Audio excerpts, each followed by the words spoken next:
We're going to begin today's edition of the Locked On Penguins podcast with some fast facts. The Philadelphia Flyers franchise was founded in 1967. They've won 2 Stanley Cups, and their owner is no other than Sidney Crosby. We're going to break down the Penguins' 5-1 win over the Philadelphia Flyers and more right after this.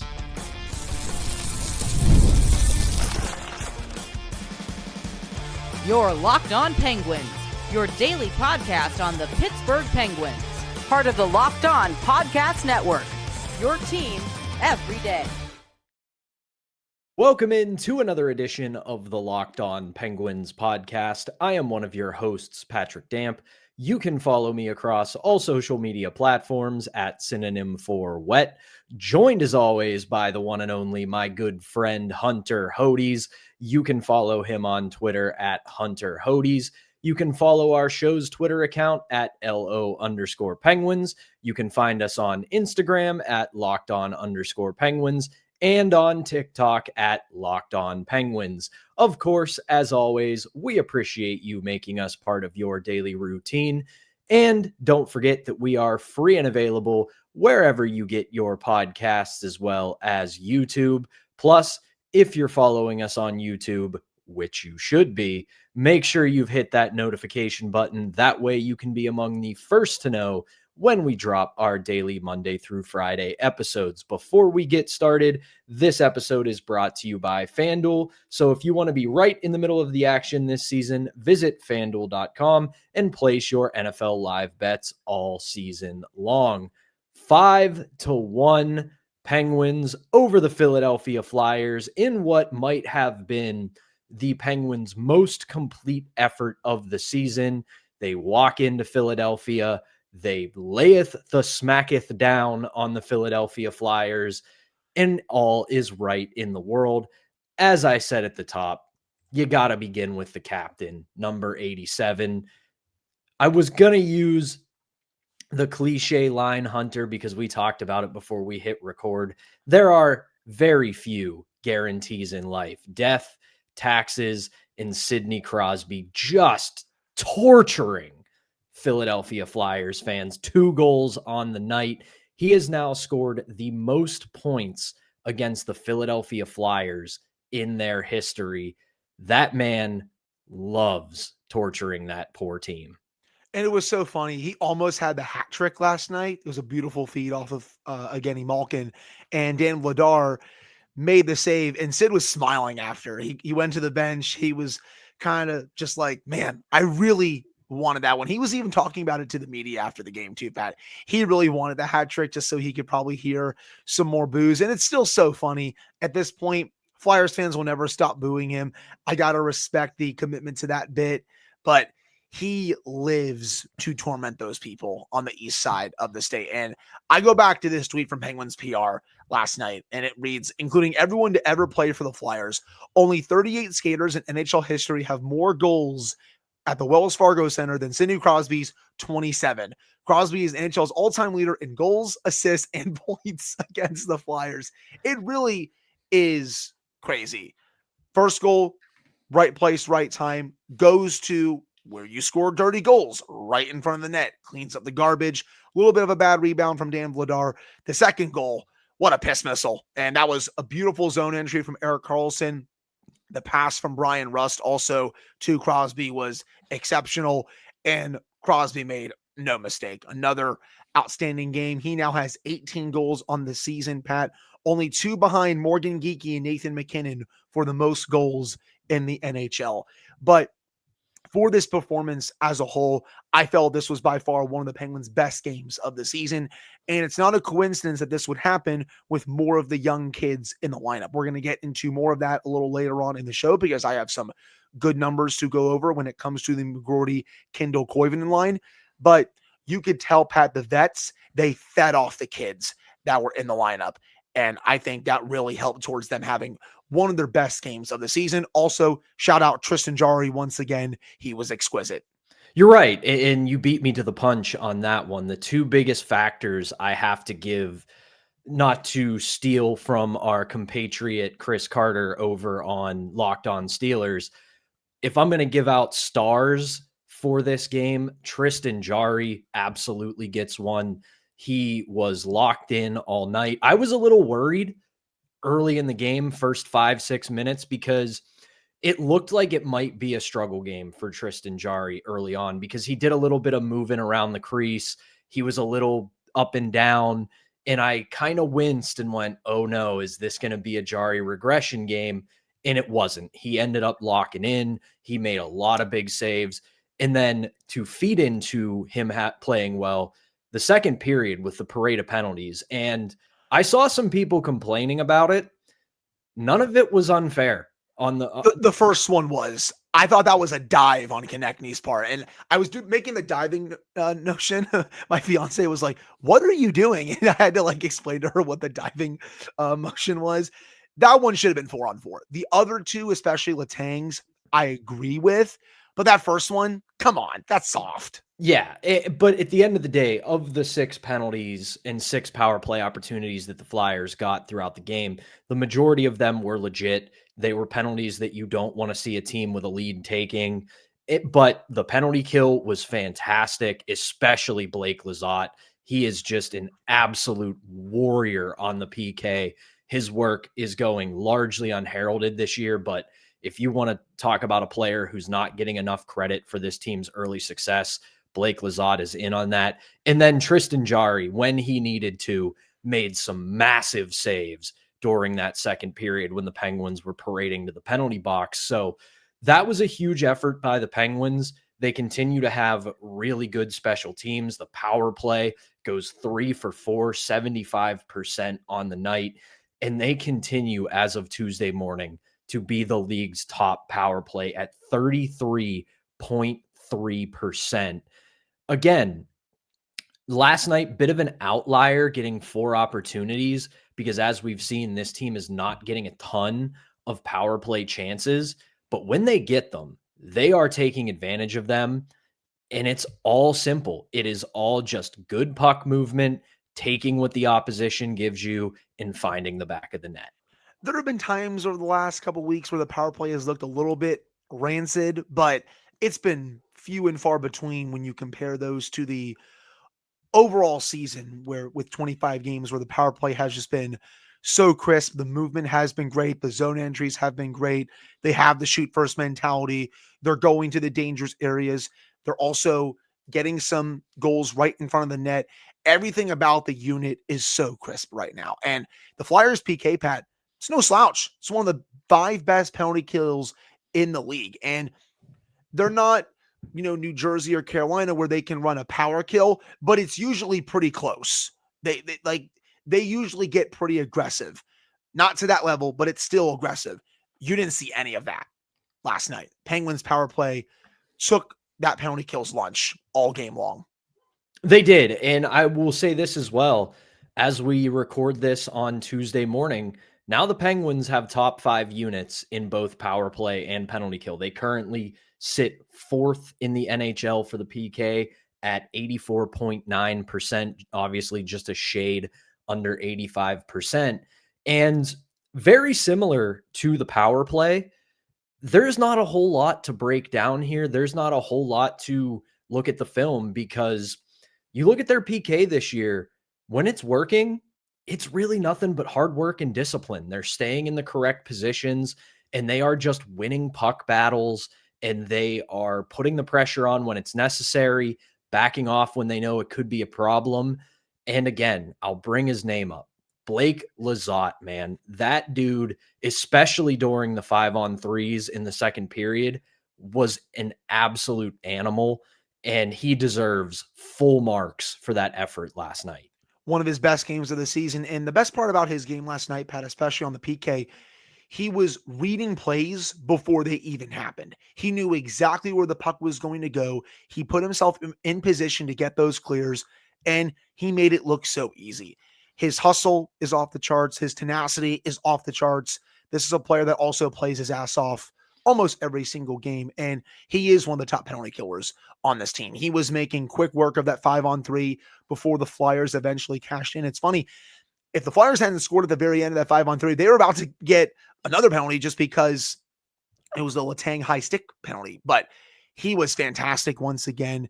Even at 5-on-5, him and Connor Dewar were really good together. And I will also shout out Bokwe Mama. He did more in that one game last night than Joona Koppanen did in all of his games combined this season. I thought Bokwe Mama had some nice hits along the boards. He should have had a goal later on in the game, Pat. Half the net was open, rings it off the pipe. You saw him look up to the heavens after, like, how did I miss that? But I felt like he played a really sound game. He should be in the lineup on Thursday. It probably should be in the lineup until more of these veterans come back. I would agree with that. I liked his game a lot last night. The energy was evident. And I can't remember if I was reading it or if it was said on the broadcast, because as I told you before the show, I had a hectic night last night. I was supposed to play beer league. Didn't happen. So I spent a lot of time in the car. So I listened to your doppelganger on the radio call the game. But at the end of the day, the thing that stood out to me and continues to stand out to me with Boko Amama is he is not a one-dimensional power forward. He's not just a guy who you're bringing up because we might have to have a fight tonight and he's going to be our deterrent and he'll be our guy to drop the gloves. He absolutely can do that, but he is a strong skater. He's not afraid to be physical, and he's got a sneaky good shot. We saw that last night with when he almost scored. That was a great one-timer. It's a shame that he rang it off the post and off of the back of Vladar and it didn't go in, but that's not something you expect from just a big dude you bring up for a physical presence. So thought he had a really good game, brought the energy that team needed on the fourth line. And as long as there's still an open spot due to injury, it should be his. And then you can send him back to Wilkes-Barre. But really liked his game, really liked the Penguins game overall. And I really, really liked the game of the kids line. We're not going to keep you waiting any longer. It's time to talk about the kids line. So hang with us in this episode of Locked On Penguins. We'll get into that when we come back right after this. Before we do that, though, we've got to tell you about today's first sponsor, and that is our friends at FanDuel. NFL Sundays, they move fast. One big play, and suddenly everything feels different. Like, say, when your quarterback gets sacked, loses the ball, and it's a scoop and score, but we wouldn't know anything about that. Anyway, that's what makes live betting with FanDuel so exciting. You're not just watching the game, you're reacting to it in real time. With FanDuel, you can place bets as the action unfolds, every drive, every momentum swing, every highlight moment. Live betting is when the game starts to shift, a receiver gets hot, a defense tightens up, or the momentum flips after a turnover. Like I said, we wouldn't know anything about that, but FanDuel lets you jump into the moment. Live spreads and money lines adjust instantly. Player props update as guys heat up, and you can bet the next touchdown scores, drive results, totals, and more. It keeps you locked into every snap, every drive, every possibility. And you know we've got an AFC North classic on deck when not the Penguins, they're doing good, but we're not talking about the Penguins here. We're talking about the Pittsburgh Steelers and the Baltimore Ravens. You know those games are always a slobber knocker. If you think that TJ Watt, he's going to hunt down Lamar Jackson a few times, you can certainly bet on that on FanDuel. So if you want to be right in the middle of the action this season, visit FanDuel.com and place your NFL live bets for the rest of the season. FanDuel, the game moves fast, and so can you. Back here on the Tuesday edition of Locked On Penguins, I'm Patrick Damp, right alongside Hunter Hodes, recapping a big 5-1 Metropolitan Division victory over the Philadelphia Flyers on Monday night. And a big part of that win, despite not having the best counting stats on the night, was the line of Benjamin Kindel, Villie Koviunen, and Rutger McGroarty. Hunter, I was thinking about stealing your thunder because I got Natural Stat Trick up in front of me, but I know how excited you are about this. Pop the hood and show us those under the hood numbers. Yes, the early returns for this line were very good. Eye test wise, they got things started right away. And I included this in a tweet last night, Pat, where it was one of the first shifts of the game. It was that line's first shift of the game, in fact, where they had an odd man rush, got in the offensive zone. Rutger McGroarty gets a chance, shoots it over the net, but it was still a nice chance from about 20 to 25 feet out. Kindel was feeding him all night. Honestly, I thought Kindel was great in all three zones. Koivunen, I thought, was very engaged in all three zones. And poor Villie, towards the end of the third period, he was coming in on that odd man rush, Pat, just shanks the shot. We promise, Villie, once you get your first goal, you're going to start getting those points in waves. I really do believe that. I think he is just simply overthinking it right now. And you could tell that he's gripping his stick a little too hard. He's getting a bit nervous, but I felt outside of that. I want to say this. It's not an apples to apples, 1-to-1 comparison. So just give me this because it's what came to mind last night watching Koivunen. It reminds me a lot of when the Penguins first acquired, and it's been more than a decade since this happened, but that shows you how much of a nerd I am. Not long after the Penguins acquired James Neal. If you remember the first half a season post-trade deadline or post-pre-trade deadline when the Penguins got Neal, he was getting chance after chance after chance after chance, and they just weren't going in. The next season, he goes on to score 40 goals. I'm seeing a lot of that in Koivunen's game where the process is there, the chances are there, the cap just needs to be let off. As soon as that first one goes in, I think we're going to see a lot more come right after it just because he's doing all these right things. And at this point, and I don't mean this in a negative way, it's all mental. As soon as that first one goes in, that weight is going to be lifted off of him and he should be okay. Yeah, he's going to have the confidence. Obviously, Pat is not saying that Koivunen is going to be a 40-goal scorer like James Neal, though I understand what his overall point was.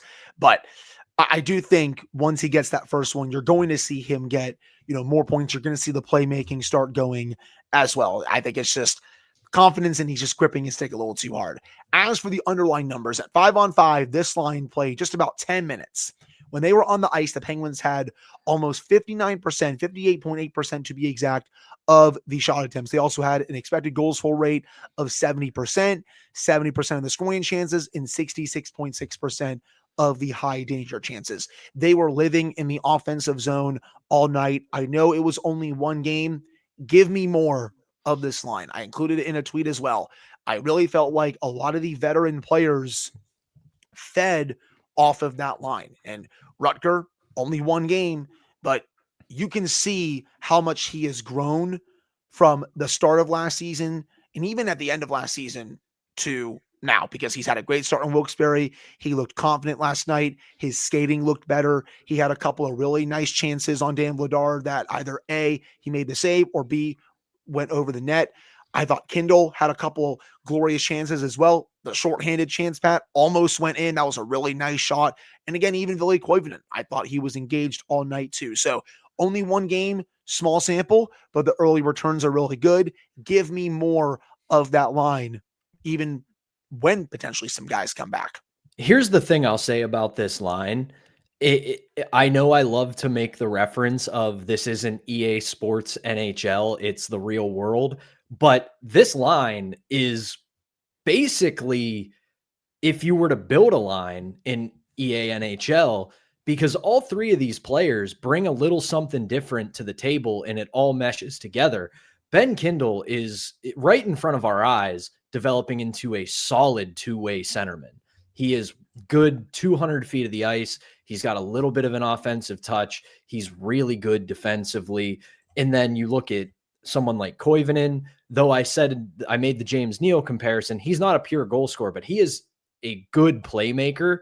And then you have McGroarty, who is just kind of a mix of both. He has the ability to score. He has the ability to play a two-way game.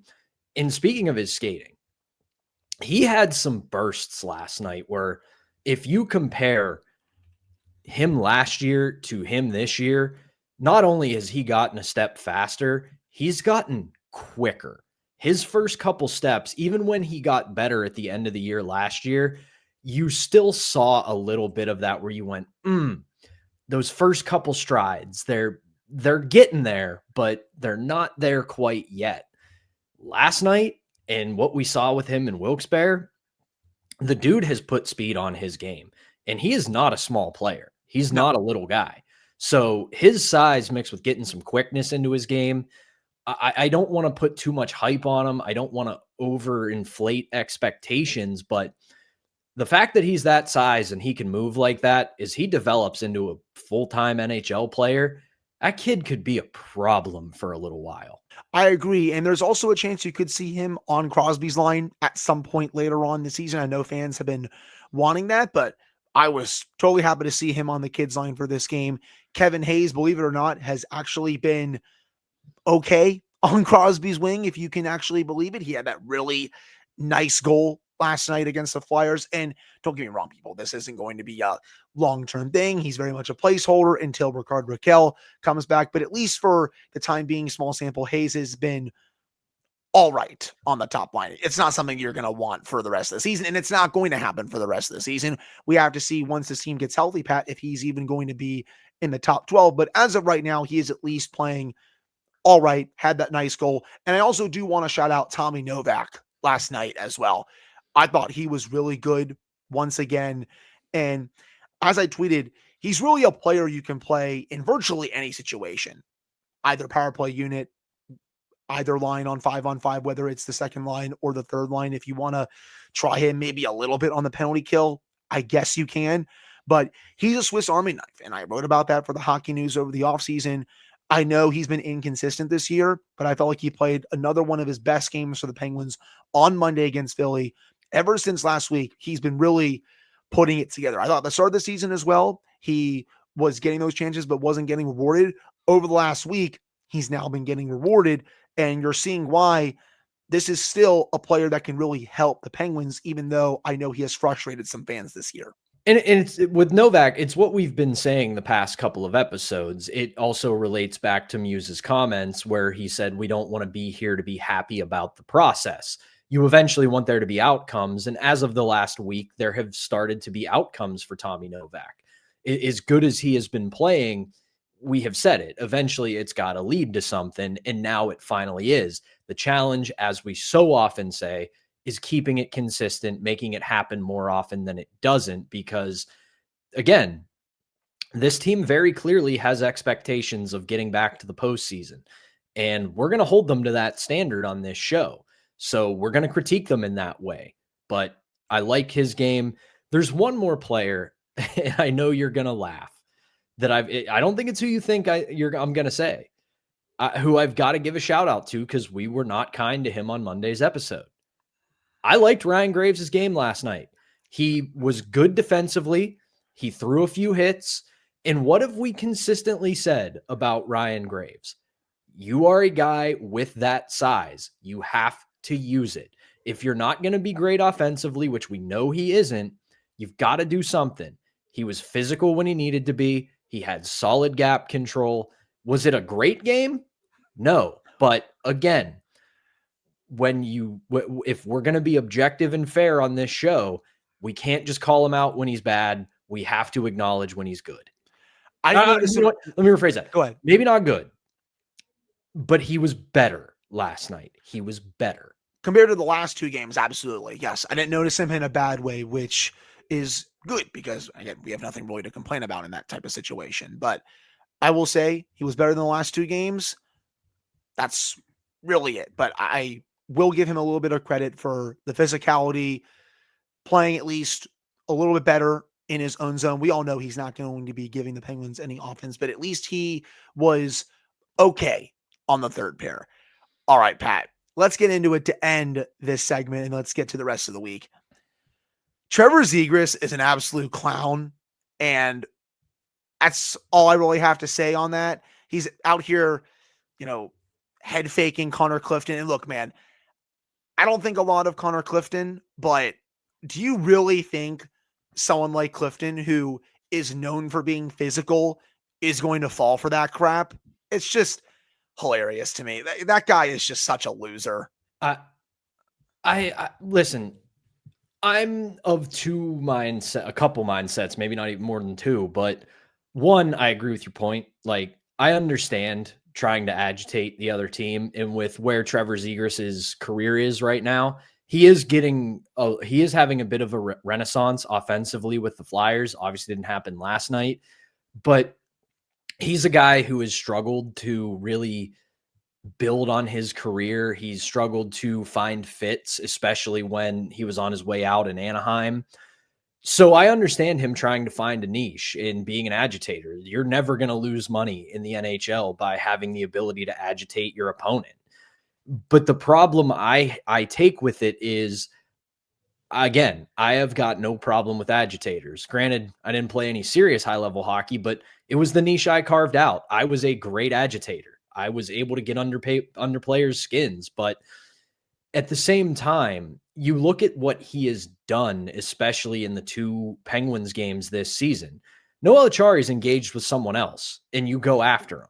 One, that is Bush League. That is, I'm going to use a word here that I probably shouldn't, but it's cowardly. It's absolutely cowardly. If you're going to go after the guy, go after him. Right. Even if you lose. And then Connor Clifton, I said it this morning. It's all bark, no bite. Yep. Clifton looked at him and went, what are you really going to do?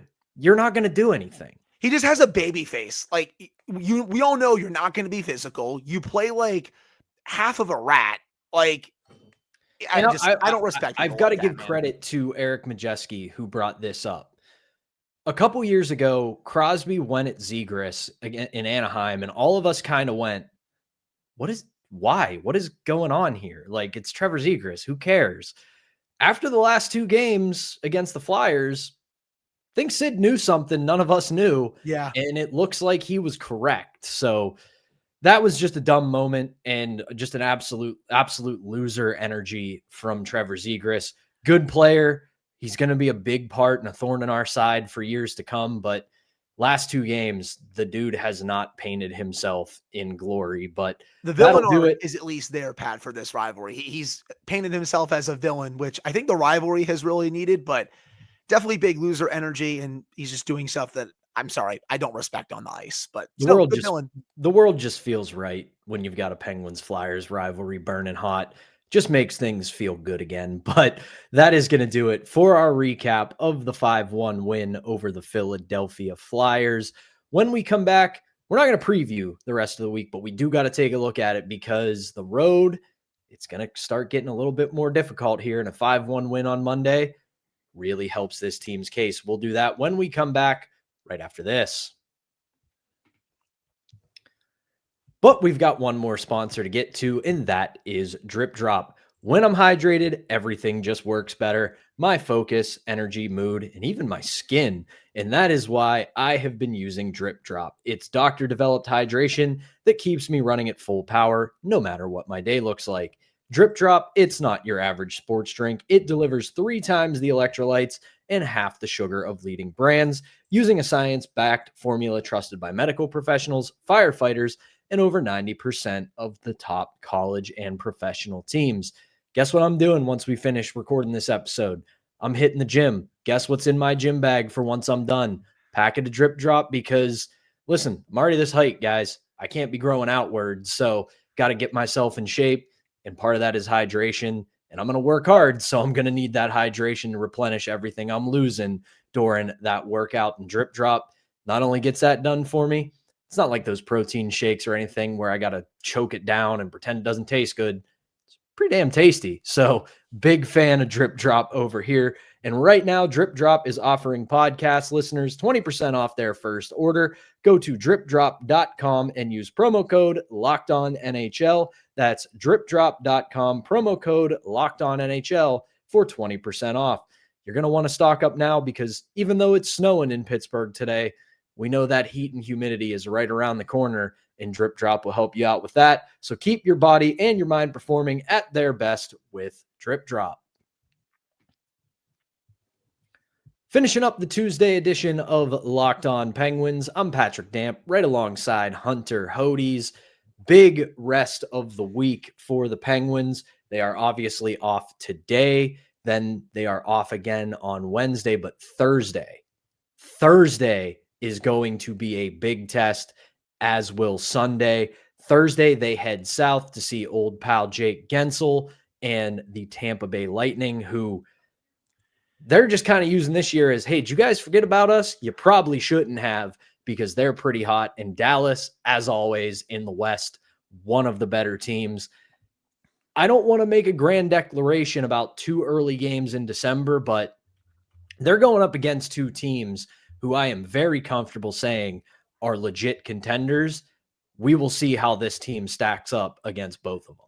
These are 2 big tests. Tampa Bay, they've won 7 in a row, 8 of their last 10 games. It's funny, Pat, remember when everyone was like, oh, the Lightning may not be good this year after they had that really rough start where they lost, 5 or 6 of their first 7 games. Now look where they are. 16-7-2, 34 points in the Atlantic Division, good for first place. Those top guns, they are still that good. And they're still going to get healthier too. And you all know Julian Brisbaugh, the GM there, he's all in every year. When you look at a team like the Panthers who haven't really figured it out yet, they still haven't gotten Tkachuk back. This could be a year where Tampa Bay potentially makes some noise again in the Eastern Conference. I think that one of the biggest reasons why they haven't made noise, A, their depth, but B, they've had to go through Florida. And the Panthers are now, or they have been, the big bullies, and the Lightning just have really not had an answer for. But so far this year, the Lightning have been great. And that's going to be a big test. Usually that's a matchup that the Penguins are comfortable with, but unlike last year, the Penguins lost all 3 games to Lightning last year, but that's not usually the case. They usually play a lot better against John Cooper and the Lightning, but that's still going to be a test. And then after that, you go to play a Dallas Stars team that has also been ridiculously good this year. You look at the standings in the Central Division, they're 17-5-4, 38 points. They're 8-1-1 in their last 10 games. They've won 4 in a row. The only reason they're not in first place is because the Colorado Avalanche are an absolute machine this year. The Penguins, thankfully, Pat, they're not seeing them until March. And the Avalanche only have 1 regulation loss this year in 25 games. Now, the Stars only have 5 regulation losses in 26 games, but the Central has just been crazy. The Stars, Jason Robertson has been on a tear. If he is not on Team USA, there is some issue going on. Miro Heiskanen is one of the 5 to 7 best defenders in the sport. We all know what he can do. And then Jake Ottinger in net, of course, Pat, has been ridiculous again. And they have a whole bunch of other supporting players around them as well that make them one of the best teams in hockey. So you already got the 2 points against the Metro team this week. That's big. If you can split these next 2 games, that is a success. I would agree. I think if you go 1-1 or 1-0-1 in these next 2, you've done a really good job of setting yourself up in what we continue to tell you is a hectic December on the way. One thing that could help, and we'll obviously go more in depth on both teams the closer we get to those games, but both of these teams have pretty average home records.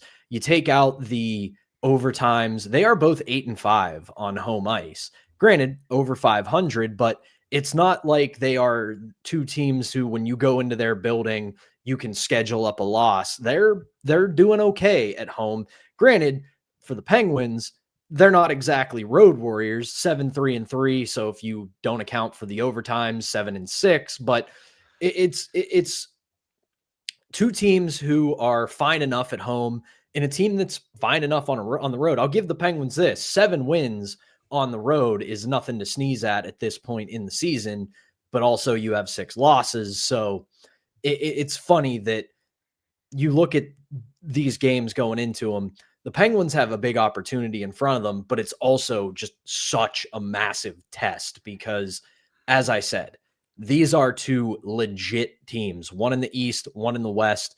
It wouldn't shock me if when we get to the Stanley Cup playoffs, at the very least, these 2 teams are in the Final 4.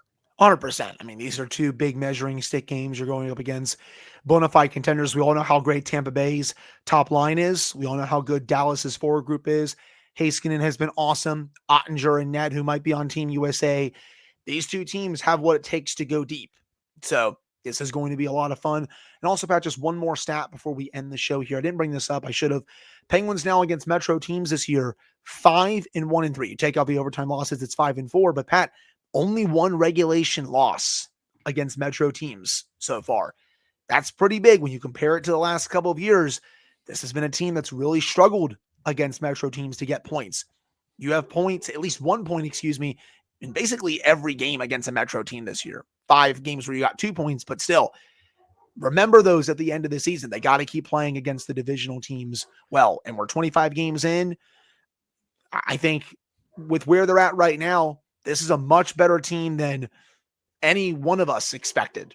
And with how tight the Eastern Conference is and how tight the Metropolitan Division is, stacking those points in division, especially if they have an expectation of making the playoffs again, that's going to be very, very important come game 82. But that is going to do it for our Tuesday edition of the Locked On Penguins podcast.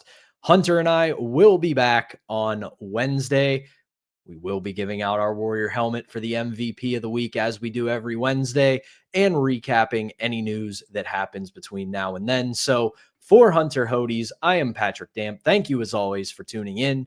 We will be back on Wednesday.